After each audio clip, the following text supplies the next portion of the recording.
तो गाइस आपके लिए सबसे ज्यादा इंफॉर्मेटिव वीडियो इस साल की यही है, इसको एंड तक देखना, बिल्कुल स्किप मत करना, क्योंकि इसमें आपका नया सिलेबस आया है। तो मैं आपको यहां पर इकोनॉमिक्स, बिजनेस स्टडीज और अकाउंटेंसी तीनों सब्जेक्ट का नया सिलेबस बताऊंगा और साथ साथ में ये बता दूंगा आपको क्या नहीं पढ़ना, यानी डिलेटेड चीजें भी यहीं डिस्कस करूंगा। थोड़ा सा मार्किंग स्कीम के अंदर बदलाव आया है, यानी पहले हम अपनी एग्जाम की स्ट्रैटेजी कर चुके हैं, उसके अंदर आपको टर्म 1 और टर्म 2 के हिसाब से सिलेबस बता दिया था, लेकिन अब सीबीएसई कह रही है हम टर्म 1 और टर्म 2 नहीं लेंगे, एनुअल सिस्टम से चलेंगे, यानी पूरे साल में एक बार बोर्ड का पेपर होगा और वो 100 नंबर का जो क्राइटेरिया होता है हर सब्जेक्ट का वो फॉलो होगा, लेकिन पेपर ले रहे हैं वो 80 नंबर का और 20 नंबर का प्रोजेक्ट वर्क रखे हुए हैं। तो हर एक सब्जेक्ट के 80 नंबर के अंदर कुछ चेंजेस आए हैं और क्या क्या डिलीट हुआ है मैं वो इस वीडियो के अंदर बता रहा हूं। तो टिल एंड तक देखना है, इसको लाइक कर दो, शेयर कर दो, सब्सक्राइब कर दो, ताकि तुम्हारे फ्रेंड्स को भी पता लग जाए और गलत तरीके से प्रिपरेशन ना शुरू कर दे। कोई जो प्रिपरेशन शुरू करिए सही तरीके से करना, गलती ना हो जाए, तो ये वीडियो देखनी बहुत जरूरी है।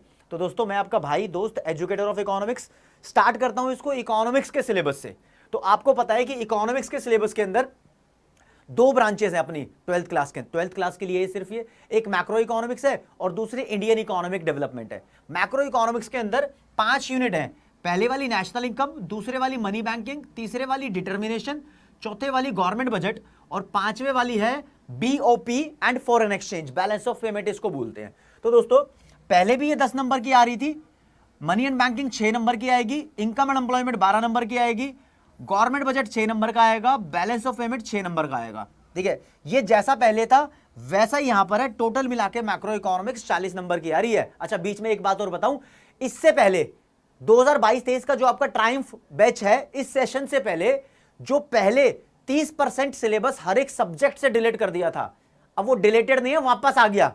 कुछ डिलीटेड नहीं है, उसमें से नया चीज डिलीट हुई है, नई वाली के लिए तो ये वीडियो देखनी पड़ेगी, मैं दिखा रहा हूं ना। चलो मैक्रो इकोनॉमिक्स में 5 चीजें आ रही है, जो पहले डिलीट हुआ था वो सब कुछ वापस आ गया, यानी आपकी किताब के अंदर जो है, ये मत सोचना क्या डिलीट हुआ क्या नहीं हुआ, ये वापस आ गया और मैक्रो इकोनॉमिक्स से इस बार कुछ डिलीट भी नहीं किया। ठीक है, इंडियन इकोनॉमिक डेवलपमेंट में आपके लिए खुशखबरी है, ये वाली बुक बता रही है कि कुछ ना कुछ डिलीट हुआ है। तो डिलीट क्या हुआ देख, तो इस बुक के अंदर भाई 3 यूनिट है, यूनिट 1, यूनिट 2, यूनिट 3। यूनिट 1 के अंदर 3 चैप्टर हैं, वो मैं पहले बता चुका हूं। यूनिट 2 के अंदर 6 चैप्टर है और यूनिट 3 के अंदर कोई नहीं है, ये अकेला यूनिट है और यही चैप्टर है। तो अब यहां पर यूनिट 3 में 6 में से 2 चैप्टर माइनस कर दो, 4 चैप्टर रह गए, 2 चैप्टर पूरे पूरे डिलीट कर दिए, कहानी खत्म। जो पहले 30% डिलीट था वो वापस आ गया, उसकी जगह 2 चैप्टर पूरे प्रॉपर डिलीट मार दिए। अब देखो ये पहले वाली यूनिट है जो वो 12 नंबर की आ रही है, दूसरे वाली 20 नंबर की आ रही है। पिछले साल तक इसकी वेटेज जब एनुअल सिस्टम हुआ करता था, सेकंड यूनिट 22 नंबर की होती थी और ये इंडिया चाइना पाकिस्तान का जो लास्ट यूनिट है वो 8 नंबर की आ रही है। तो टोटल मिला के आपकी इंडियन इकोनॉमिक डेवलपमेंट भी 40 की बन जाती है। 40 की हो गई, 40 की हो गई, 80 नंबर का आपका पेपर आएगा, यहां लिख भी दिया। टोटल पेपर 40 + 40 80 मार्क्स का। प्रोजेक्ट वर्क की बात कर रहे हैं 20 नंबर का होगा, वो तुम्हारे स्कूल के ऊपर डिपेंड करता है, टीचर से क्या मस्त रिलेशन है, वो दे देते हैं नंबर, वैसे हो जाता है प्रोजेक्ट वर्क का जुगाड़। 17 18 19 सबको मिलते हैं, बस थोड़ी सी जो ज्यादा मेहनत करता है वो 20 नंबर लेकर आता है। तो तुम्हें 20 ही नंबर लेकर आने हैं, क्योंकि 80 नंबर मैं दिलवाऊंगा, 20 नंबर तुम्हारे हाथ में। और ये लिखे हुए दोस्तों पीरियड्स, मतलब स्कूल वाले कितने दिनों में इसको लेक्चर को कंप्लीट कर देंगे, इसका हमसे कोई लेना देना नहीं है, हम इसको उससे भी जल्दी कर देंगे। देखा 200 लेक्चर के अंदर स्कूल खत्म करेगा सीबीएसई के हिसाब से, हम उससे ही पहले कर देंगे। मैंने आपको वादा कर रखा है, अच्छे से हमारी लाइव क्लासेस चली रही है। मंडे वेडनेसडे फ्राइडे शाम को 7 बजे लव सर इकोनॉमिक्स की क्लासेस लेने आते हैं। और ये बता दूं अंदर ही अंदर कि मनी एंड बैंकिंग का पूरा चैप्टर हमने खत्म कर दिया, गवर्नमेंट बजट का पूरा चैप्टर हमने खत्म कर दिया और नेशनल इनकम शुरू कर रखी है। तो जो लोग नहीं जुड़े थे वो इस वीडियो से जुड़ सकते हो हमारे साथ। चलो जी, अब बताऊंगा दोस्तों आपको अकाउंटेंसी के बारे में। 2022-23 का सिलेबस बता रहा हूं, सब कुछ थ्योरी आएगी आपकी 80 नंबर का, यानी पेपर होना है, यहां पर भी 20 नंबर का प्रोजेक्ट वर्क होना है। अब यहां पर 2 बुक्स हैं आपके पास, बेसिकली अकाउंट्स के 2 पार्ट है, पार्ट ए और पार्ट बी। अब जितने भी रेफरेंस वाले हैं उन्होंने 3 बुक भी कर रखी है। जो पार्ट 1 है उसकी 2 बुक कर देते हैं, कहते हैं एक बुक के अंदर तो पार्टनरशिप फर्म्स के बारे में पूरा पढ़ाएंगे और दूसरी बुक के अंदर कंपनी के बारे में पूरा पढ़ाएंगे। ठीक है, कर देते हैं, वो बुक डिपेंड करता है राइटर टू राइटर, तुमने कौन सा ले रखा है। सबसे ज्यादा फेमस वैसे इसके लिए डीके गोयल और टीएस ग्रेवाल और पीसी तुलसियान, ये 3 बुक सबसे ज्यादा फेमस है और टीएस ग्रेवाल ज्यादा चल रही है, मैंने देखा लोगों को। ठीक है, और पार्ट बी में कैश फ्लो स्टेटमेंट और रेशियोज वाले चैप्टर्स वगैरह इसके अंदर आते हैं। ठीक है, तो अब देखो इसकी मार्किंग स्कीम क्या कर दी है, पहले से कुछ बदलाव है। यहां पर लिखे इस बार मार्क्स, ठीक है, इकोनॉमिक्स में इधर मार्क्स लिखे थे, इधर पीरियड्स, बिजनेस अकाउंटेंसी में मार्क्स यहां पर लिखे हैं। तो जो आपकी पार्टनरशिप फर्म्स की वेटेज है वो 36 नंबर की है, यहां ध्यान देना है। कंपनी का तुम्हारे पास अकाउंट शेयर डिवेंचर वाला 24 नंबर का आएगा, टोटल मिला के पार्ट ए 60 नंबर का हो गया, ठीक है। और आ जाओ अब बुक 2 में, जो एनालिसिस ऑफ फाइनेंशियल स्टेटमेंट है ये 12 नंबर की है। इसके अंदर ही रेशो वाला चैप्टर है, कंपैरेटिव स्टेटमेंट है, सब कुछ इसके अंदर ही है। ये क्लियर कट नहीं बताया कि रेशो कितने नंबर की आएगी और कंपैरेटिव एनालिसिस या वो बैलेंस शीट वाले चैप्टर्स कितने के आएंगे। टोटल मिला के 12 नंबर की आएगी, कहानी यही बोल रहे हैं, ठीक है। कैश फ्लो स्टेटमेंट आपकी 8 नंबर की आने वाली है। तो कुल मिला के आपका जो पार्ट बी यानी थर्ड बुक जो बोलते हो ये 20 नंबर की आएगी, ठीक है जी, और ये 60 नंबर की आएगी। टोटल हो गए 80 नंबर यहां पर, ठीक है। प्रोजेक्ट वर्क आपका 20 नंबर का होता है, उसमें प्रोजेक्ट की फाइल के 4 नंबर होंगे, रिटन टेस्ट लेंगे, क्लास के अंदर क्वेश्चन सॉल्व कराते हैं 1 घंटे का 12 नंबर। बहुत सारे स्कूलों के अंदर मैंने देखा है वो बोर्ड के अंदर ही सॉल्व कर देते हैं, बच्चों को पूरे पूरे पूरे नंबर मिलते हैं, ठीक है। मतलब जिसको नहीं भी आता उसके लिए भी सॉल्व करके देते हैं, टीचर बड़ी हेल्प करते हैं इसमें। फिर वाइवा वॉइस जो होता है, वॉइस की स्पेलिंग इसने गलत लिखी है भाई, सीबीएसई से कटिंग ले रखी है, ठीक है। वाइवा वॉइस जो भी होता है, मतलब question answer face to face होते हैं, वो 4 नंबर के। कुल मिला के प्रोजेक्ट वर्क तुम्हारा 20 नंबर का है, तो 100 नंबर यहां पर ऐसे बैठते हैं, ठीक है।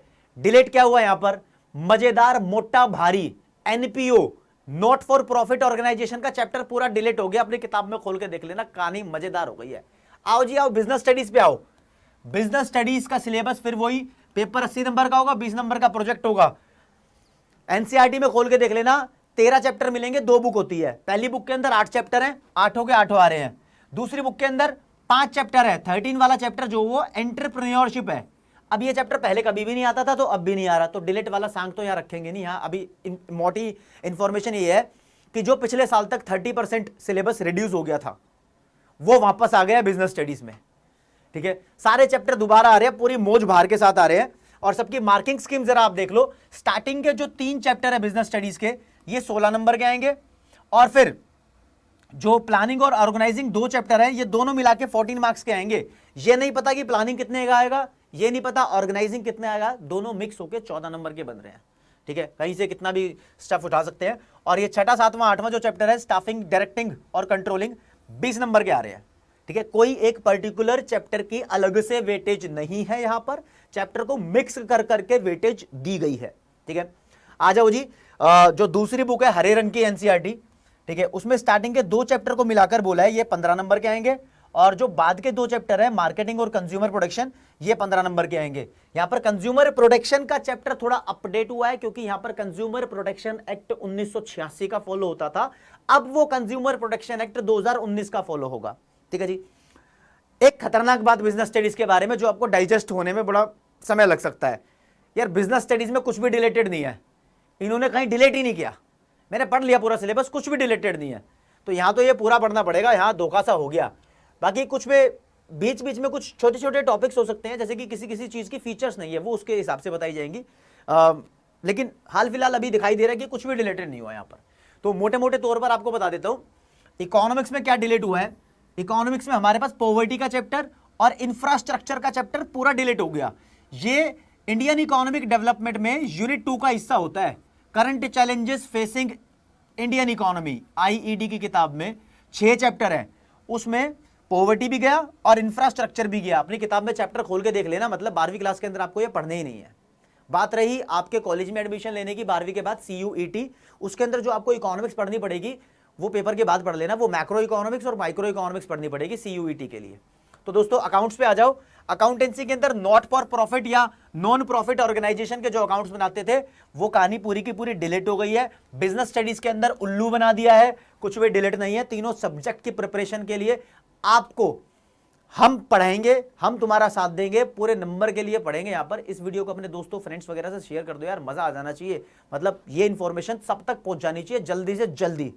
तो thank you so much guys, नमस्कार।